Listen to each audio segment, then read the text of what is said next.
Hello, everyone. Welcome to the Arseholics podcast on Sunday night, the 24th of March.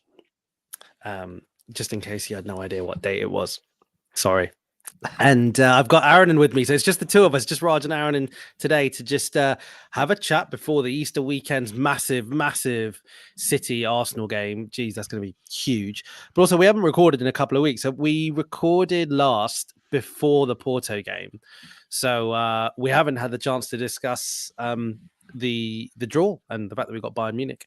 So we'll talk a little bit about that, talk a little bit about the international break, and also all the fixtures seem to have kind of been moved and decided for the sort of title run in now for the final couple of months. So we'll just reflect on how that looks. But as always, if you can subscribe and share the pod, that would be incredibly awesome. But Aaron, I haven't let you say anything so far. Hello, mate. How are you? Hello, mate. Yeah, good. Happy international break. I'm quite enjoying this international break. I don't normally enjoy them, but after Porto, after that game itself, I was exhausted. I don't know if you remember how you felt the day after. Yeah, getting home, and yeah, I was like, oh, thank God we didn't have a game that weekend, and actually, like, I've had it's quite a busy weekend, and it's been quite nice to not think about football this weekend because, I think we know what's coming.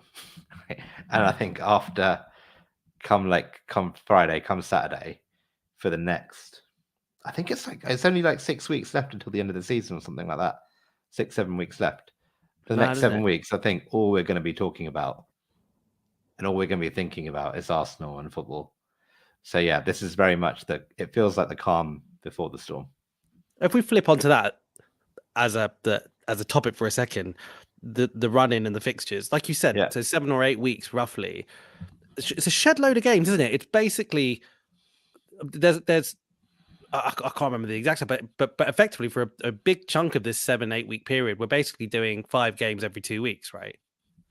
Yeah, exactly. April is pretty intense, especially if we do manage to get past Bayern and we get into the quarterfinals. And it's pretty much a game every 3-4 days. No real rest. It's going to be tough. And I think, to compare that, and we probably go into a bit more detail on this in a bit later on, but I think Spurs, for example, have a 2-week gap before they play us at home. So as in when we go there in the North London derby. So look, it's going to be stressful. It's going to be intense, but this is what we want, right? We're a big club now, and big clubs have big games in April and May, and they hang around and they have a game every 3 days because it means that they're in a title race usually, and it means they're in the latter stages of European competition, and we're thankfully this year in the good one. So it's going to be intense, man. It's really going to be intense, and I think it's going to be, we haven't really experienced this for a long time. When was our last Champions League quarterfinal, and when was the last time? I think we're probably going back to like Pete Wenger era when we're in a Champions League quarterfinal and going for a title at the same time. So it's a new feeling for a lot of us as fans, and actually for players, for the manager. None of them have ever done this before. They don't know how to do it. So, but also, Joe, I think one of the weirdest, I suppose, transition into Champions League football from an Arsenal fan perspective, for me, is that we've sort of went from this period of qualifying every year, yet never ever really thinking we would have any chance of winning it. But we're qualifying every year, right? Yeah. So every year we're qualifying, but you kind of go, how awesome would it be to get to the quarterfinals? Like, oh my God, if we got to the semis, that would be ridiculous. But you never thought that we can actually win it. To then going to a case where it's the first time we're playing in the Champions League for years, and we're like genuinely one of the favorites. Yeah, like we're probably slightly third favorites. I think after, I don't know if that's changed. So we were second or third favorites prior to the draw. But I think I'd be interested to see what it is since the draw, given like all the top, Man City, Real Madrid, and Arsenal were sort of the top three in terms of the bookies' favourites. And given we're all on the same side of the draw, I imagine that's all been changed now. Probably. But it's mental though, don't you think so, Aaron? In that respect, where we've gone from basically, again, playing every year, but never really having a chance to win it, to now kind of immediately being, well, we're in it and we're one of the good teams. What I don't know if it's going to be an easy question to answer, and maybe it's not even worth trying. But why do you think that is? I think there's a couple of things, right? I think we have dramatically gone from being, not many teams go from being fighting for sixth, seventh place to challenging for a title especially in the Premier League, so quickly over the course of like 2 or 3 years, with that actual improvement going season for season. And I think that, and also the fact that if you are able to dominate in the Premier League and actually challenge for top honours and top place in the Premier League, by default, because the Premier League is, in my opinion, the strongest league in Europe, you automatically just become one of the favourites to win it. Because the Premier League is there's so much money, and there's it's basically like the Super League of Europe nowadays, the Premier League, where all the best players really want to come, and it therefore means that with the money and the financial advantages that they have, which I don't always think is a good thing. Like I do, the kind of traditionalist in me definitely wants to see a strong Italy, and the Italian teams being strong, the Spanish team. Actually, no, screw the Spanish teams. I have no love for the Spanish teams, but the French teams, the Italian teams, the German teams, the Ajaxes of the world. It would be nice if you would see some more favourites from those leagues to win it every year, to be favourites. Because when was the last time a Spanish team except Madrid and Barcelona were in it? Or like even Bayern, for all their dominance, they're below us in terms of favourites to win it. So I think just the strength of the Premier League and the money that's in the Premier League nowadays, and the Man City effect, that's kind of leveled everyone up a bit. Because in order to be good in the Premier League, you have to compete with the best team, the richest team in the world, really, in terms of Man City and their financial outlay and all their tricks and deceit. So it's an interesting dynamic that we've got to contend with now. I do actually agree with generally everything you've said, but it is interesting because and your point about the Premier League's might, and basically the fact that if you are a challenger for the Premier League title, which we are, you by default are a challenger for the Champions League because of the strength of the Premier League. Very, very good point. But it is weird though, then in that respect, how Man United and Newcastle tanked so badly, right, in the Champions League this year. You would have thought they would have at least managed to come out the groups, or I completely forgot Man United won the Champions League this year. It just think about how they struggled. You remember, if you remember their games of the Champions League, right? They actually pulled off some like kind of miraculous games where actually they won or drew or whatever. I can't remember the end results, but I remember it was games where they were losing and then they came back. Or games where they conceded a penalty at the end and the opposition missed. Despite all that, they still didn't qualify. Like that's how bad. I remember that Copenhagen game when they. Yeah, that was funny. It's just the Premier League's just a weird one, right? And I don't know what you think about the new Champions League and the new format next year, which I'm actually quite looking forward to be honest, because I think I've never been a fan of the Champions League group stages. I think they're just so dull and so predictable, unless you're a Man United fan, of course. But I do think that the group stage next year might make it a bit more interesting. But then I think the worry then is that because they're doing that, they're doing that whole like Wimbledon style, like World Cup style draw, where it's like the top two seeds, or top two ranked teams will avoid each other till the final. You might then get some quite predictable knockout rounds, because the way I think it's going to work is like the first. The team that finishes top of that big league of 36 teams will play the lowest ranked qualifying team or something like that. So it might be a bit weird after that. But I still really need to get my head around the format because I understand it to a basic level, but the bit I haven't quite got my head around, which you might know better than me, is so you don't play everyone home and away, right? No. Like you don't, right? So, but you do play everyone in No. kind of in as in sorry, is it a case where the whole thing is cut up into sort of No. chunkier groups, like It's, almost no, like it's groups? completely random.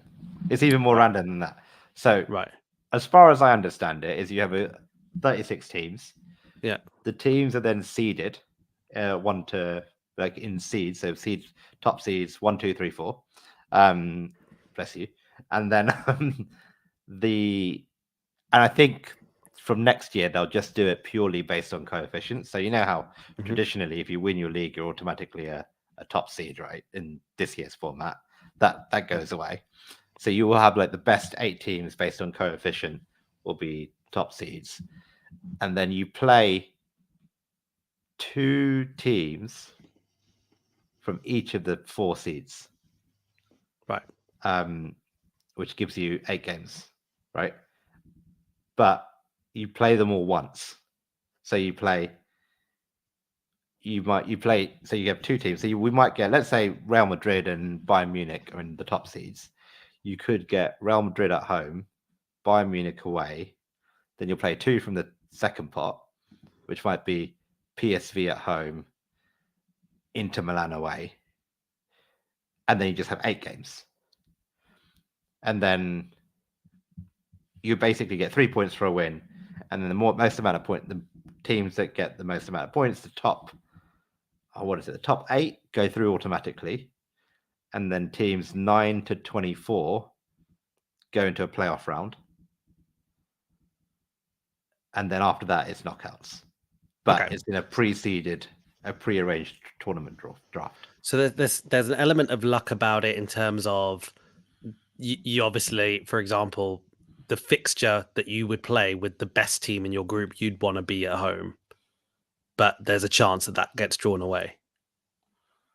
Yeah, but you might not play them, right? So because you're not going to be in a group, it's just going to be any of the 8 teams at top seeds.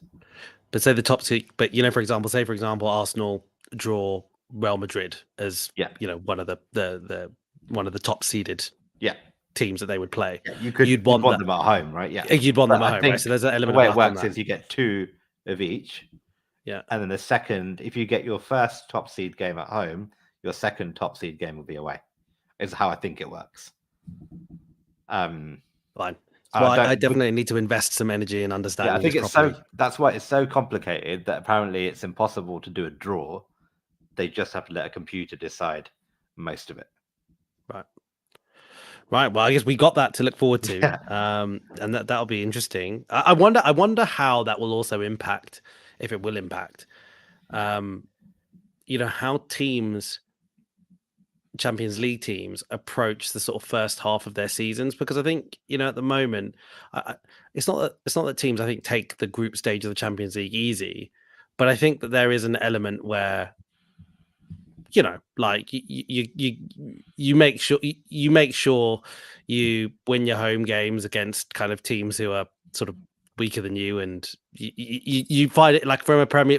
Let's best way of looking at it is, let's look at Arsenal this season comfortably. When we've been playing our Champions League games at home, they've been a walk in the park compared to our Premier League games, right? In fact, I don't think we conceded a goal at home at all, and it was generally we scored quite easily. But I guess so. It'd be interesting to see if that added pressure of playing better teams earlier, whether that does anything. But anyway, yeah. No, I was just going to say, I don't think anyone's next season will be weird because no one will know how to approach it. Because like you said, right, the group stage now, which is, you usually get to like 10 points. You win your 3 home games, you get a point or 2 away from home, and then you're through, right? Now I don't know how what it's going to work, how it's going to work. It depends on what the other teams around you are doing, and every place in that team of 36, finishing second gives you a much better chance of getting to the final than finishing third in the in the groups of 36, right? Right, So right. it's probably going to be quite a good format once everyone understands it, because it makes it a lot more interesting. Okay. But yeah, I don't know. Let's see. Yeah, see, I am looking forward to it. Just because it is a bit different, like you say, it's be kind of fun. But obviously, a lot of football to be played. And what I suppose let's finish talking about that topic more generally, which is around kind of the amount of fixtures that we have. You touched on it. This is what we want to be. We want to be competing on multiple competitions. We want to be competing for the Premier League title. We want to be competing for the Champions League. That's going to mean fixtures. I mean, at the end of the day, we got knocked out of the FA Cup earlier. If we were still in the FA Cup, there'd been even more fixtures. It's just part and parcel of being a big team. Do you think that we are ready for such fixture congestion? Have we got the squad to cope with it yet? And I suppose linked to that, you'd probably say, looking at our injuries, we're probably in a pretty good place. Probably in the best place that we've been this whole season, injury wise. Pretty much everyone, I think, is training at least. Timber's probably some way back from playing actual minutes, but at the end of the day, he is training, and everyone else, I think, is sort of there and thereabouts. Do you think we're ready to tackle such a kind of congested business end of the season? I think we're like you said, we're as ready as we have been in a long time. And this is what we've been building the squad up for. This is what we have been, this is why we've been signing the players that we've been signing, is to give us depth, give us options. And look, I think I've said this before, right? The problem with the Premier League is at the moment is that Man City are the standard setters, and Man City have a ridiculous squad depth, which you can't compare to. No one can compete with. So I think City basically have zero injuries at the moment too, and except Kyle Walker got injured playing for England. But and if you want to set that standard of, like, if that's a standard of squad depth that we have to get to, I don't think we'll ever get there, right? But put City aside, I think our squad depth now is probably as good as Liverpool's and any other team in the league, in terms of, like, I know Liverpool probably got a bit more depth going forward, but we've certainly got a bit more depth in midfield and a few more rotational options at the back. And Liverpool have got injuries. So I think I would rather have our squad going into this run-in than I would Liverpool's, put it that way. Yeah, fair. Your point of us never getting there from a kind of squad perspective. An interesting thing I find with Man City is, you're right, they seem to just have so much quality. They sign players for big money who, I think I said it on a previous episode. We have El Neni and they have Nunes, who they signed for Mateus Nunes, right? Who signed for like 50 million or whatever it was. That's their El Neni equivalent, literally. Like, he's just there. He turns up sometimes. That's what he's there to do. So yes, really impressive. But at the same time, they have a big squad, right? Like, they have often you kind of look at their squads that they name for the Premier League and Champions League, and there's loads of kids I've never heard of who are on the bench. And I think Pep Guardiola's sort of said it a number of times that he likes small squads. He finds big squads really, really difficult to cope with.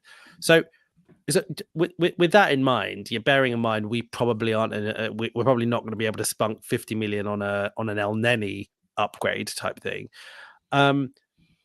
You probably think with one or two windows, maybe, like we are able to be in a position where, with a Saka backup, with maybe kind of, a Saliba backup, I don't know, a backup to a couple of other sort of players. Surely we'd be close to having a sort of near perfect kind of squad depth situation. Yeah, I guess my issue more is, I think City will also go and do exactly this. There's nothing stopping City doing the same thing, but better with more money, right? I think City, are also a bit in terms of transition of their squad depth is in a bit of transition this year. The last couple of years, they lost Gundogan, they lost Mahrez, and they've replaced them. But I don't think, like, for example, Grealish, £100 million player, hasn't been able to kind of nail a spot down in the starting 11. So now he's on the bench, and I think they're still they haven't nailed their signings perfectly over last year, except Haaland, obviously. So I do think they will keep going big, and they will keep just accumulating the Nuneses of the world in terms of just having a lot of squad depth, and I think they'll continue to do that. And I don't think we can afford to do it as well as they can. But you're right. I think we're not far off, right? And I think a huge part of the run-in will be how we use the squad and how we use some of the players that haven't really had too many minutes this season, but will be fit. Whether they'll be match fit, whether they'll be ready to contribute in the way we need and the way Arteta demands of them is another thing. But I think that's going to be huge. Like players like Partey, players like Smith Rowe, Jesus, Zinchenko, who else? If we can get Timber playing, I don't think Timber will play much this season, to be honest. But let's see how that goes. Tomiyasu as well. Tomiyasu, yeah. Those guys, I think, are going to be quite keen. Even someone like Nelson and Nketiah, for example, they might even need to feature quite heavily. Do you see when you say feature? Do you see us in some of our sort of lesser games? I hate that term, especially. I don't think there are lesser games. Well, so let's take an example, right? So we're Luton at home. Yeah, I think that Luton is the one. That probably the only one, right? I think where we can. Yeah, perhaps. Yeah, so let's take that as an example, even if that is going to be an isolated example. Would you expect to see us start Eddie, start Nelson in games like that? No, not. I guess the reason I say those guys might be needed is that I'm just assuming that we're going to get a couple of injuries at the wrong time. If we keep all of our players fit, hell, I wouldn't even rule it out with Arteta just rolling with the same 11 until it breaks. Because this is what you condition your players for. Arteta's always said the top players need to be playing twice a week in April, in May. And I think I don't put it this way, right? And this is actually they mentioned this on a couple of the other podcasts I was listening to, so I haven't stolen this.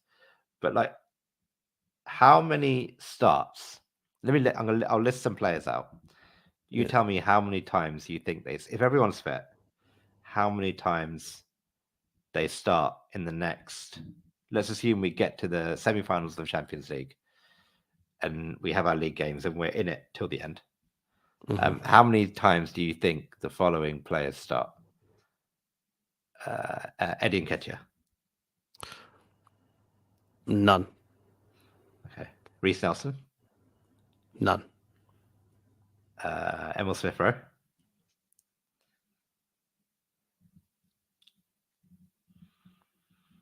Maybe none. Thomas Partey.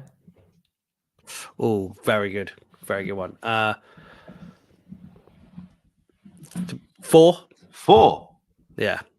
Wow. Okay. So keep in mind, right? So there's 10 Premier League games left. Yes. Right. So and currently 2 Champions League games. Yeah. Yeah. Okay. Maybe a few more. Yeah. So maybe a few more. So yeah. Okay. You think he's going to start 4 games? Did you think that's too little, or? I think that's too high. I mean, seriously, right? So I thought you were going to go. I thought you were going to say only think it's going to start 4. I think he'll start 2 at best. Luton probably. Okay. So with this, are you basically going on the basis that you think that what you said before, which is you think you can see Arteta basically going, I'm playing my best 11 in vertical commas, I'm playing them. Maybe some variability with Martinelli, Trossard, or whatever, right? But you basically think otherwise he's going to go, and maybe variability at the left back. Whatever. But otherwise you think, bang. I think Arteta has massive trust issues, right, with certain players, and I don't know if he is. And we saw this against Porto, right? Without wanting to go and revisit that game, I don't think Arteta really managed that game that well. No, he didn't. He didn't. And I think a huge part of that was, crap, this is like Champions League second leg knockout game. I don't trust any. I'm not going to do it. I'm not going to make any subs because I don't trust the players to come on and not mess it up. And I think we saw a bit of that last year. And I think he has his group of players, which are the 11, 12 that start, and maybe I would add Jorginho into that. I would add Jesus into kind of the 11 that has been starting for us. I don't know if he adds, even then, I don't think Zinchenko and Partey have I think Zinchenko and Partey might have edged themselves out of that trusted group to a certain extent, which is really interesting because Thomas Partey on his day is still one of the best midfielders in the league, right? Yeah, absolutely. Yeah, let's see. I think with Jorginho, for example, if Rice and Jorginho are fit, I think he's more likely to play Havertz in midfield as an 8 and play Rice behind him than he is to. And then the other options, obviously, Jorginho, Rice, Rice, and Havertz further up front. And then I think the other option is Thomas Partey, alongside Declan Rice. I don't know. Well, that's an interesting one, right? As to is it kind of as the alternative to Jorginho? And I think that if you look at it purely on fitness terms, then you'd probably say that is probably what would happen, because Jorginho is probably there'd be a big question mark as to whether Jorginho can start every game. Yeah, I really don't think they think Jorginho can start every game from now until the end of the season, which is why I do see kind of Partey playing and starting kind of more games. And like you say, I think maybe there'll be some games where Havertz will play central midfield as well. But I do wonder whether, people talked about, remember the beginning, we go right back to the beginning of the season, right? When we were doing all this funky stuff with our formation, we're playing Partey at right back a bit, even at the back end of last season. Yeah, we're doing that a little bit. There's clearly something Arteta likes about that. There's something, there's like a scheme, right? That he's just been like bubbling. And people said at the beginning of this season, which was that what Arteta was doing at the beginning of this season wasn't doing it because that's what he thought he needed for the Premier League. He was doing that because he thought he needed that for the Champions League. That was the theory, was that kind of, what should I say, flexibility, that kind of just I said, so maybe break from the norm, outside the box thinking. I think the rumor mill, if you had it, was like that is a type of system, a type of a set of tricks that could be very useful in the Champions League. And I wonder whether we'll see that coming towards the back end of the season, like with Partey now coming fit. I wonder if he just thinks, you know what, actually, let me roll the dice on that. Let me try that out every now and again. If he trusts the philosophy, he talks about his non-negotiables. I think he's got that in place, and he probably thinks that he can do lots of creative things with the squad now because they all get the basics and they sort of understand this. But otherwise, I do generally agree with what you're saying. I think, and you went through the list of players. I guess there's probably not enough time on this pod to go through every individual player, but player I ask you, Fabio Vieira. Oh, I forgot about him.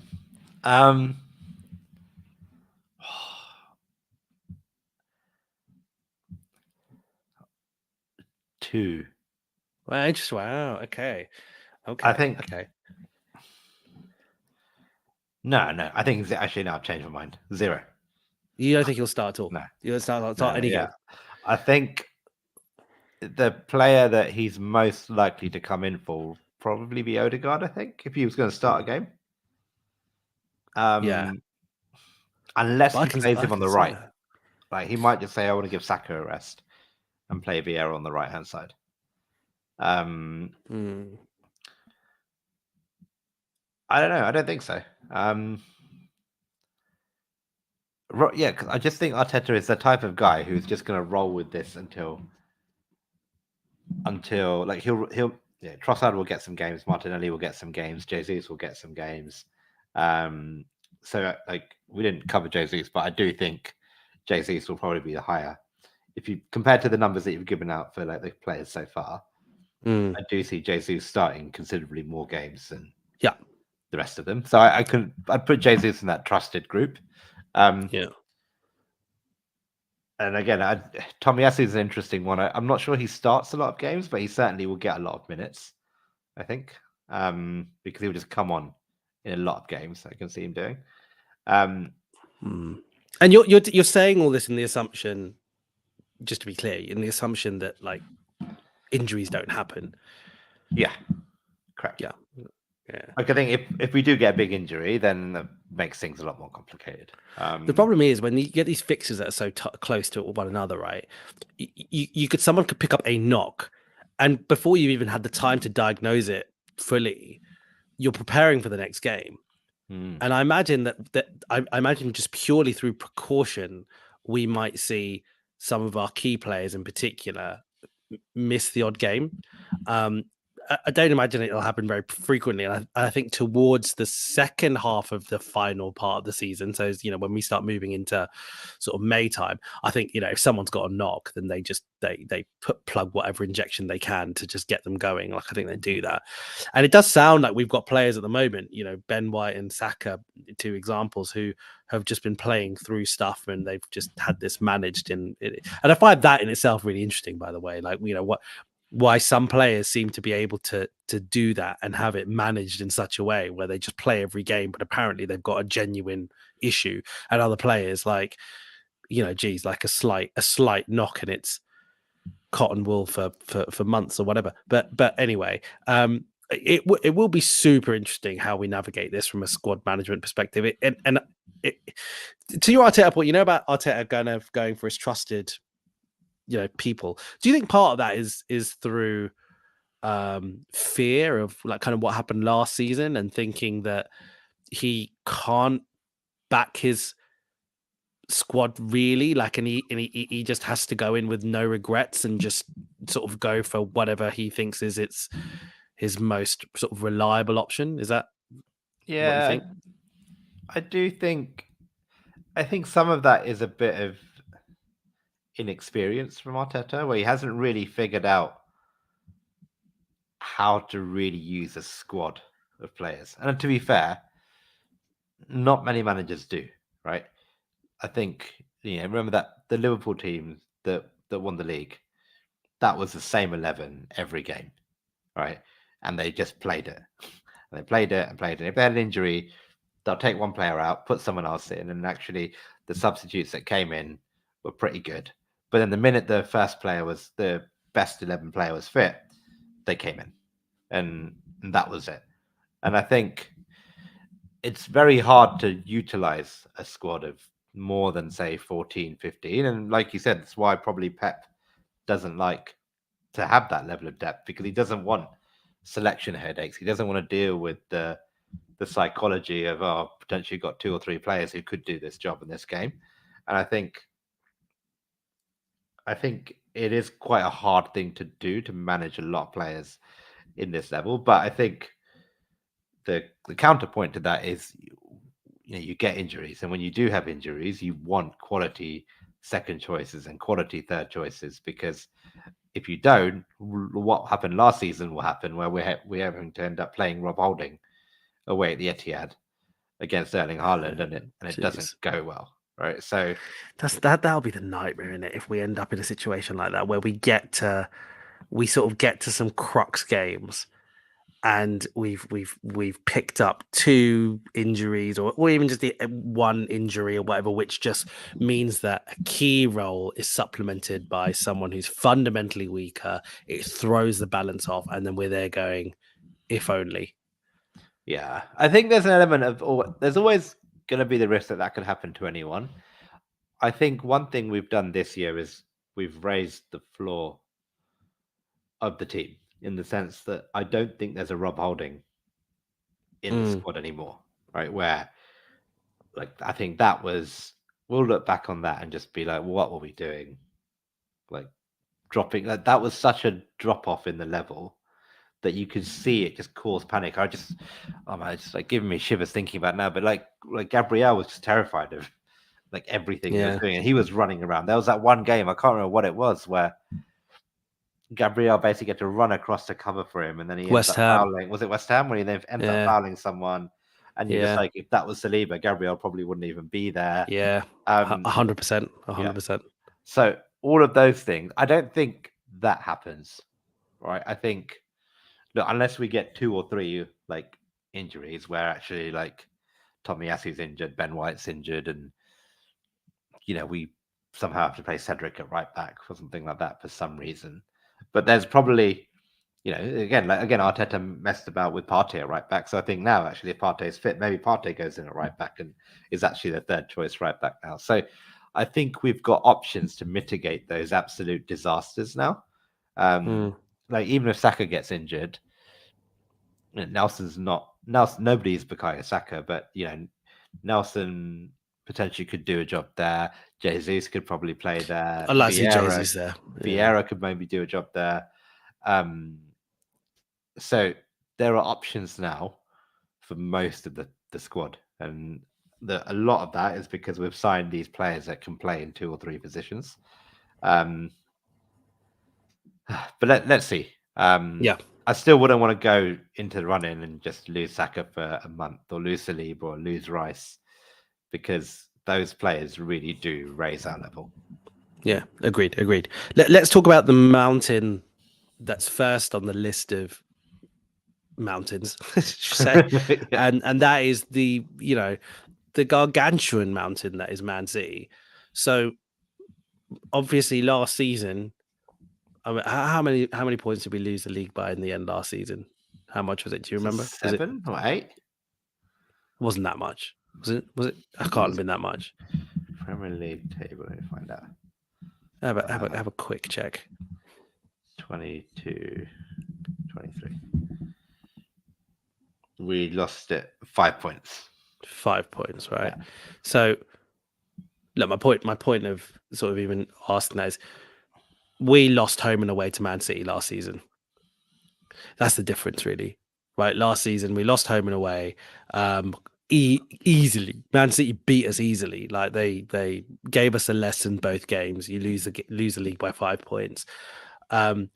This season we beat Man City in the Community Shield. We went and beat Man City at the Emirates in the league in an incredibly. If I was thinking about this like this morning, that was just an incredibly intense game of chess between 2 intensely calibrated teams, which we nicked a 1-0 in the end, but could probably look back and think we were fortunate that they didn't have Rodri, and they were in that little spell, if you remember, where they didn't have Rodri for like 3 games. They basically lost them all or dropped points in them all. Where I think that just showcases how important he is to them. Now it looks like both teams are going to be in a situation where, okay, look, I don't know how bad Kyle Walker's injury is, but let's assume it's not that bad. But whatever, as you touched on previously, their squad depth is pretty insane. It seems like both teams are going to be able to field near enough their best sides.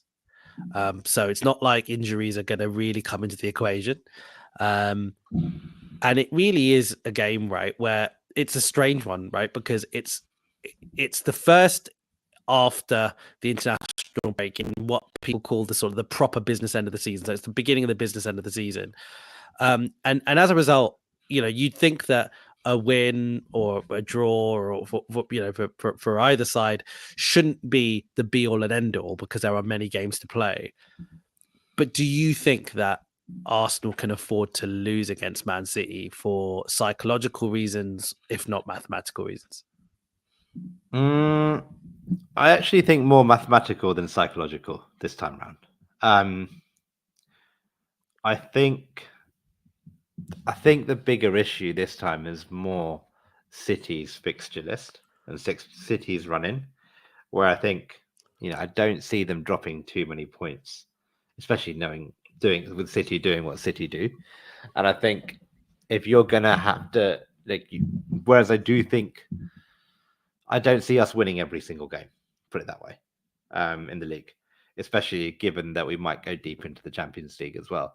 So I think we're going to need that buffer, and I don't. The only way we're really going to get that buffer is certainly by not losing to City and potentially needing to win. I don't know. Annoying thing is, I think if we lose, I think it makes it very, very hard to win. But if we win, I don't think it makes it much more likely that we're going to win it. That's the frustrating part, which is for us, I think the mental thing, the psychological thing will come a bit deeper in when we're away to Spurs, when we're away at Old Trafford. And we are, in these bigger pressure games where we're expected to win. But we're still up against good teams when we go in those games. Whereas this is more like, I don't think we're expected to win. But if we lose, I can't see us catching City purely on a mathematical fixture by fixture basis. I think that's fair. My temptation is to say I don't think that the result of this game has as big a bearing as I think everyone is trying to make it out to have. Yeah. Well, so I think the narrative has been if Arsenal lose, then it's basically lights out for Arsenal because irrespective of the fact that there is kind of time left, City are just that machine, and they're great at this part of the season anyway. Arsenal psychologically will impact them, whatever. All those things could be true. Don't get me wrong, but I really feel the fact that both teams are in the Champions League has a real big unknown to kind of how the Premier League will pan out. Like Man City are playing Real Madrid. That's really hard. Like that's a really hard set of fixtures. And like let's just say we beat Bayern Munich, or let's say we lose to Bayern Munich, whatever. If City get through, if City beat Real Madrid, they've got 2 legs against Arsenal or Bayern Munich. That's a challenge in itself. Now, so even just from a Man City's perspective, and I know they're great at navigating kind of this part of the season or whatever, but it is a little bit different. Like you said, who are 2 of those key players navigating these parts of the seasons? It was Mahrez and Gundogan were so important, like at this end of the season, and like you said, they were sort of a little bit in transition, and I feel like they are a little bit more fallible. So, yeah, fine. Okay, let's say they are more than capable of beating us at the Etihad, and they may well go do that. But I do feel like the rest of the season still could take its toll on them. And even if the fixture list isn't as bad on paper, I do think those Champions League games coming into it, they're still in the FA Cup, all that kind of stuff. I think it could. I'm not sure it is the City of the past, and I say that I don't mean to be jinxing it in any sort of way, or end up trying to look foolish. I just mean that from the perspective that you need these very experienced heads, and Gundogan and Mahrez were so important in that, and they just don't have that. So I wonder if that'll make the impact. And I think with Arsenal, like Declan Rice said this right when we lost to Porto in the in the first leg of the knockouts, and he basically said words to the effect that he had ultimate confidence in the group that this was not going to get them down, and he said it in a much less clumsy way than I said that, but basically he implied that the mentality of the group is at a point now where they are very positive. They really do kind of look at every game as an individual kind of event, and they wouldn't let kind of drop points suddenly kind of floor them, if you like. And I know it's to some extent it could just be words or whatever, but I sort of believe him.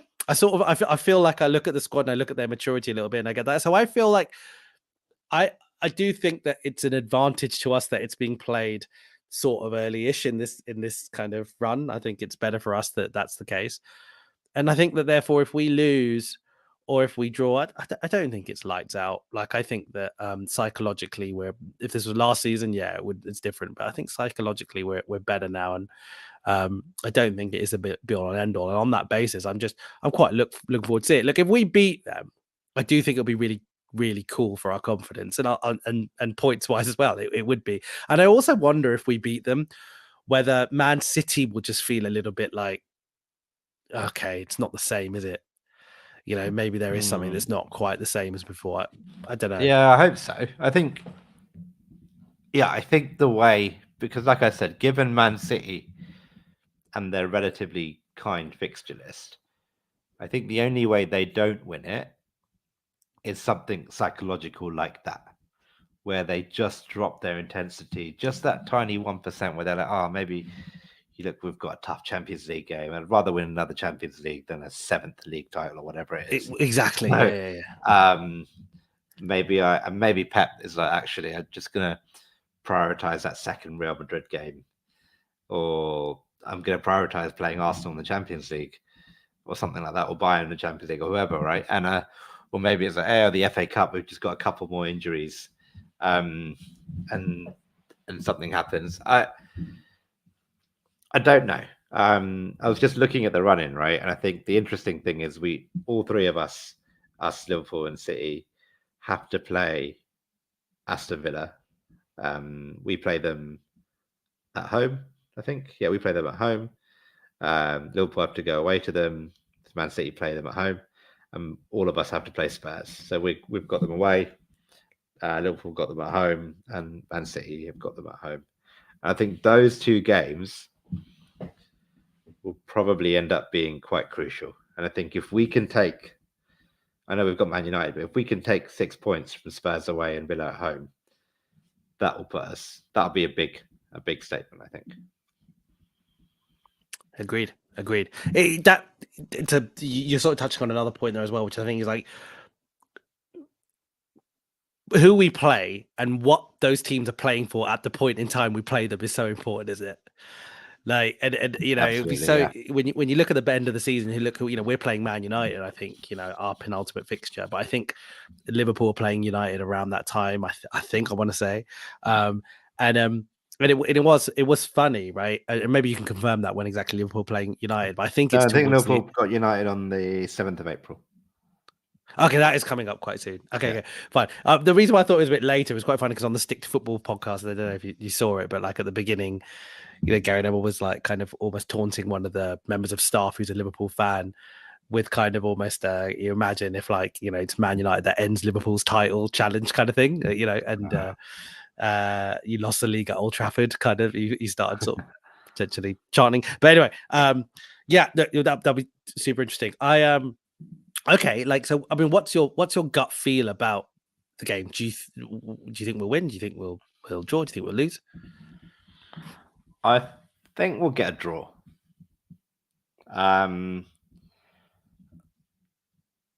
Yeah, I think our defense is much better than it has been in a long, like, since we played them ever. And I think I also do fancy us to score at least once. Okay. But they've just got a very good team, and I think at home, their home ground, they'll be up for it.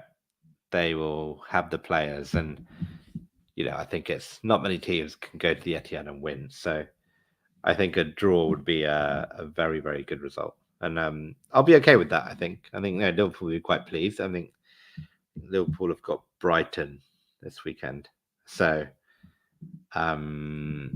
yeah, let's see. I think we'll get a draw. What do you think? Yeah, I think we'll get a draw as well. And I think both teams would take a draw. I reckon if you kind of ask Pep and you ask like Arteta, and even if you ask the players, I think they're probably going to go, "Joe, if we come out the weekend with a draw, I think both managers and both sets of players would look at the rest of the season as still, I still think they think potentially we can still win the title. I think, I think they'd feel that way. But based on that, like my worry a little bit with us is, look, we are incredible defensively. We really are, right? But when I look back at some of the games this season that we've played away from home, and we've just really tried to manage the game, and then we've just been unlucky, and unfortunately, that can cost you. So let's take an example. Newcastle away, Aston Villa away. I think we played really good games. I think, but just kind of got unlucky, and I worry a little bit that if we just sort of try to play, too kind of stoically, I suppose, maybe like too conservatively, then ultimately City are sitting. They've just got so much quality. I think if City go 1-0 up, I'd worry a little bit. I think. I'm not sure. Away from home. I think City's defense isn't as good as it used to be. Like they're playing this new system this year with John Stones doing his thing and basically playing 4 centre backs.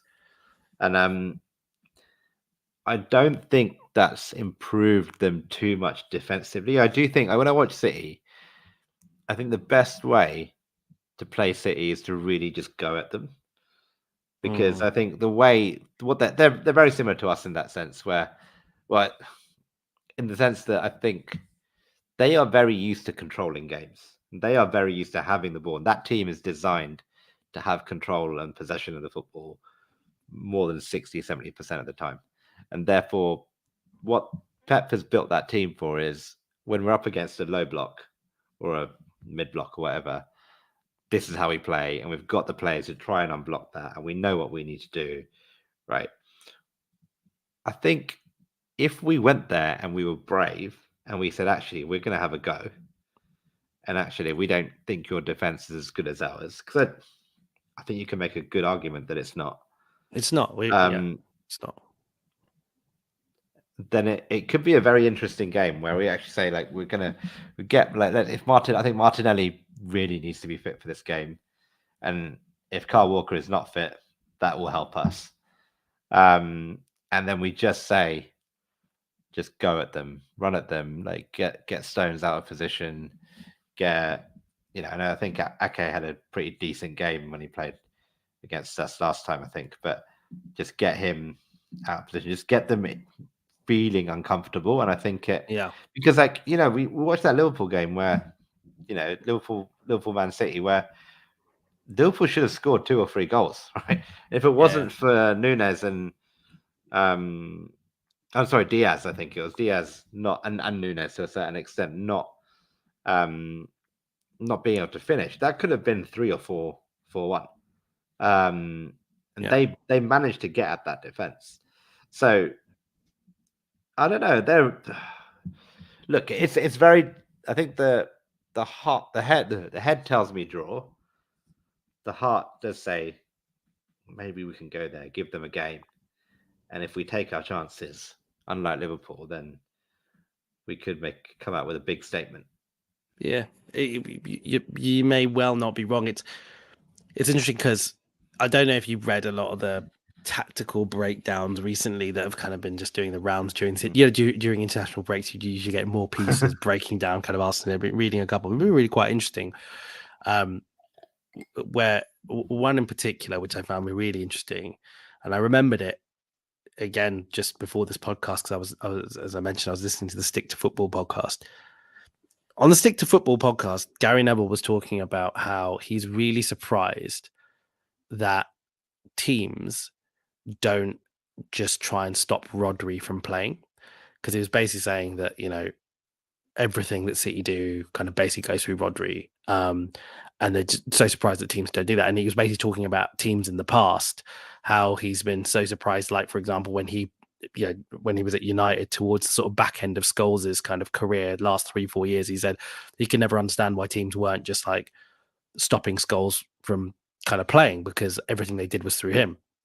And I found that really interesting, because when I was reading this write-up that Rohan Jiva did on Gunnerstown, I think, and he broke down basically how Arsenal had been kind of setting up against Man City in the Community Shield and Liverpool at home in the Premier League. And he was kind of taking those because he sort of saw some patterns in both those games, and he was comparing it to some of the stuff that we were doing previously. And it was really, really interesting. But with his observations on Man City, he basically said in the Community Shield, the 2 things that we did, which were like fundamentally different from kind of when we played City in the previous season. One was actually how we press. So we did this hybrid press where essentially it was zonal kind of through the middle of the pitch. But the moment the balls went wide, it was just incredibly aggressive man-to-man kind of pressing, because that was different. The other thing was different was because we basically just didn't let Rodri turn. Like, every time Rodri got the ball, it was like, do not let him turn and face play. Like, stop him. Like, it was basically what Gary Neville was talking about. We basically did was just like shut him down. So, I feel like Arteta's sort of, I imagine if there's any team that he's obsesses about over Arsenal, it's Man City, right? And I imagine that he's got ideas in his head of exactly what he needs to do to stop Man City. Whether he's able to execute them, whether our teams will be able to execute them, whether Pep's got a counter plan is a different point, because actually last season when we went away at the Etihad, it seemed like City did have a counter plan to what we were trying to do, and ended up kind of getting so much so much space through the lines, and KDB and Haaland were just like, absolutely destroying us. So maybe there'll be some counter punches, but I feel like Arteta is going into this game. I feel like he's going to go into this game going, I've got a plan, and if we execute this plan, we're going to win. Like, I've got a very clear set of plans, Yeah. So I'm really interested in it from that perspective. Yeah, and that's the one thing you can bank on Arteta to have, right? Is he has a plan for everyone. Yeah, I think you're right. I think Rodri's key. The one thing Liverpool did well, that they did well, but they managed to get Rodri booked quite early on. And Rodri in a yellow card is a very different player, because his whole game is about those sneaky little fouls, those little mini elbows, those little kicks here and there.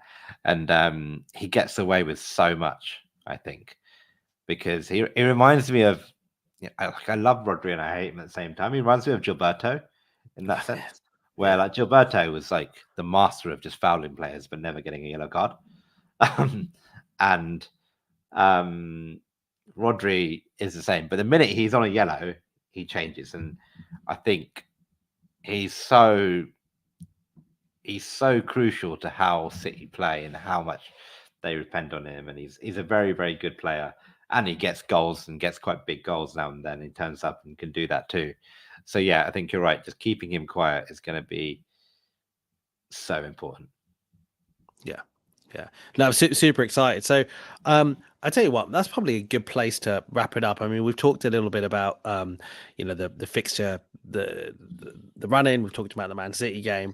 And you know what? Like, maybe we will save kind of talking about the prospect of Bayern Munich for another day. Maybe because the Bayern Munich game is probably going to come up very soon. So we can probably just do it in the preview then. I mean, it's exciting times, isn't it? It really, really is the business end. So look, Aaron, thank you very much, my friend, for joining me on the podcast this evening.